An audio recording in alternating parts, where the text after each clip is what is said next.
নমস্কাৰ ইনফৰ্ম হাবৰ আন এটি গুৰুত্বপূৰ্ণ ভিডিঅ'লৈ আপোনালোকক স্বাগতম জনাইছোঁ ছাৰ বাইদেউসকল আশা কৰিছোঁ আপোনালোক ভালে আছে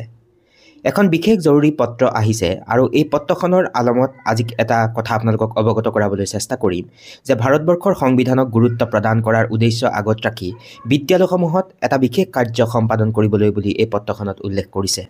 আৰু এইখনেই সেইখন পত্ৰ আৰু পত্ৰখন আহিছে government of Assam ministry of education department of school education and literature তৰফৰ পৰা আৰু এই পত্ৰখনত থকা কথাখিনি আপোনালোকক অৱগত কৰাবলৈ চেষ্টা কৰিম ছাৰ বাইদেউসকল পত্ৰখনৰ এই অংশখিনিত উল্লেখ কৰিছে যে আপোনালোকক জনোৱা যায় যে প্ৰতি বছৰে 20 নৱেম্বৰ দিনটো সংবিধান দিৱস হিচাপে পালন কৰা হয়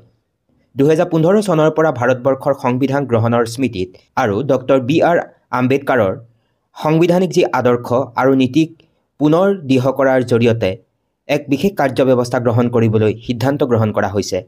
ভাৰতে 2026-11-2024 সংবিধান গ্ৰহণৰ 75 বছৰ উদযাপন কৰিব তাৰ পিছৰ এই অংশখিনিত উল্লেখ কৰিছে যে ভাৰতবৰ্ষৰ সংবিধানৰ 75 সংখ্যক বছৰ এবছৰৰ বাবে উদযাপন কৰা হ'ব বুলি সিদ্ধান্ত লোৱা হৈছে আৰু এই সময়ছোৱাত বিদ্যালয়সমূহে কিছুমান ব্যৱস্থা গ্ৰহণ কৰিব লাগিব বা কিছুমান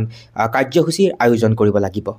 তাৰ পৰৱৰ্তী এই অংশখিনিত উল্লেখ কৰি লিখিছে যে 26-11-2024 তাৰিখে পুৱা প্ৰাতঃসভাত প্ৰতিখন বিদ্যালয়ত ছাত্ৰ-ছাত্ৰীক সংবিধানৰ গুৰুত্বৰ বিষয়ে সচেতন কৰিবলৈ ব্যৱস্থা গ্ৰহণ কৰিব লাগিব এটা অতি গুৰুত্বপূৰ্ণ কথা যে 26 নৱেম্বৰৰ তাৰিখে বিদ্যালয়সমূহে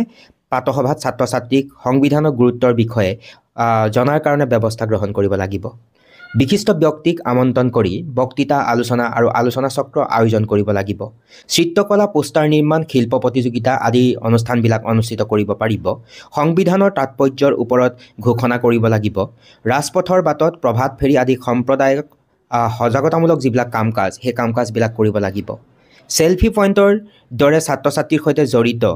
হোৱাৰ সৃষ্টিশীল উপায় তাৰ পিছৰ এই অংশখিনিত উল্লেখ কৰিছে যে সংবিধান দিৱসৰ এটা ভিডিঅ' PME বিদ্যা প্লেটফৰ্মত আপলোড কৰা হ'ব